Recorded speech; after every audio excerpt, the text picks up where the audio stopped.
This is your WW3 news of Thursday morning. Well, just as you thought you were safe and things in the Middle East with Iran has died down a little bit, nope, things are not died down. It's just a lack of media coverage, making believe everything's cool down there, cool and calm. And plus, the immediate attack by the Americans on Iran is not exactly politically, climatically, seasonally compatible. It's fucking hot out there. Ain't enough hotman out there. And the fact is, J.D. Vance, regarding this issue, he let the cat out of the bag in a very ambiguous way. A bit of stress and nervousism when he said it. Why would you said your true intentions, what you're going to do to deceive the Iranians? I think everyone who was involved in a war or peace deals with Americans know they're not people to be trusted. Let's be honest about this. Because how many ceasefires, peace deals, the Americans come up, whether it's the Americans or the Israelis, which are the first ones who would violate it, and then obviously the Iranians retaliate. Situation in Iran, it's not exactly what you call the best of things, but call it what you like,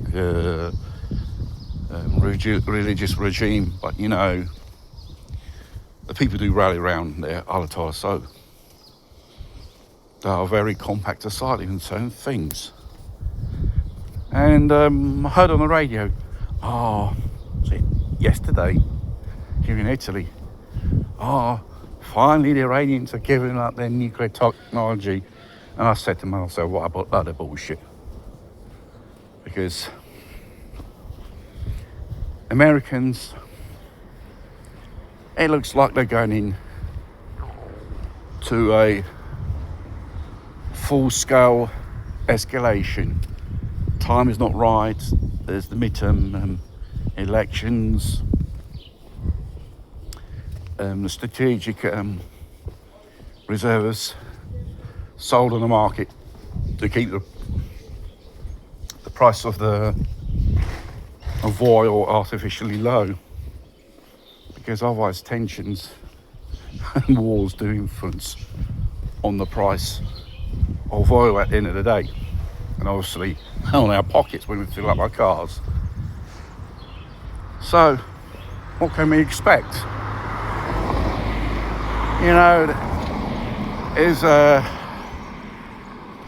It's basically a shit show which is happening there.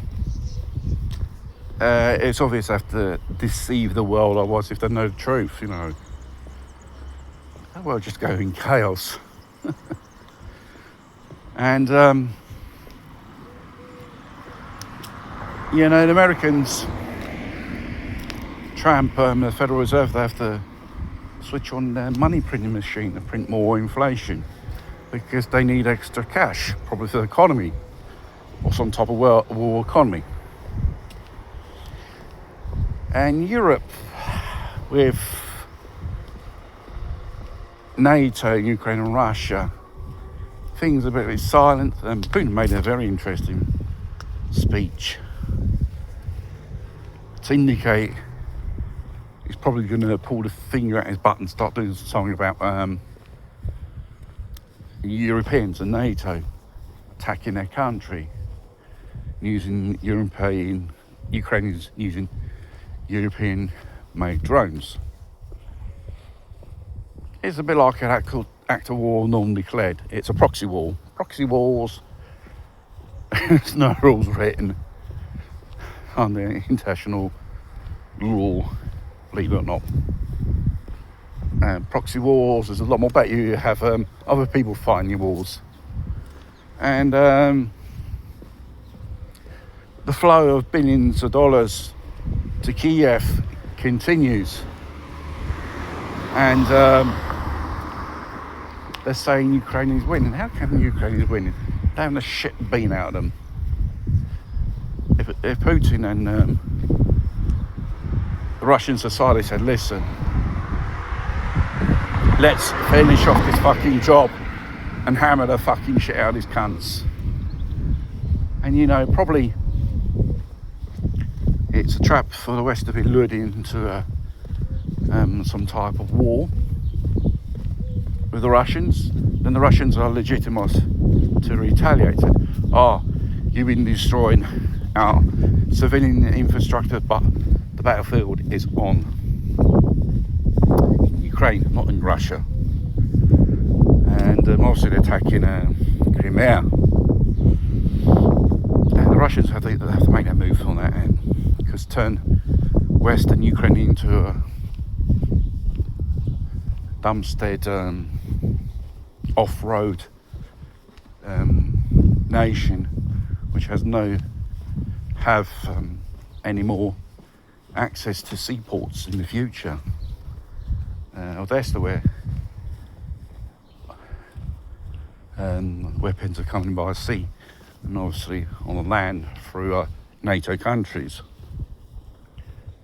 And even Ukraine is even poking Belarusia. I think they've done something to them.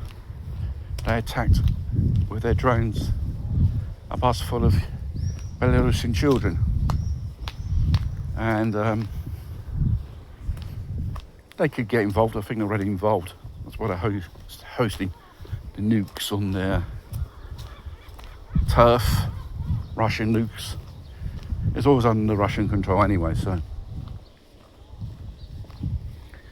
And the rhetoric of we must arm, we must reintroduce the draft, all that 9 yards crap.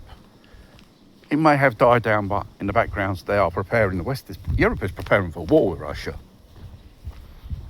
Probably they're going to profit the so-called deindustrialization of Europe. Like Volkswagen has announced 100,000 people to be laid off, 4 factories to be shut down because the models they're making, these 4 factories, they're going to phase them out. We don't need these factories anymore. Probably some Chinese company will buy them up to produce Chinese brand cars in Europe. That's another thing. Well, it's a very chaotic society we're living in, and it's going to get more chaotic anyway as it time goes on, I should say.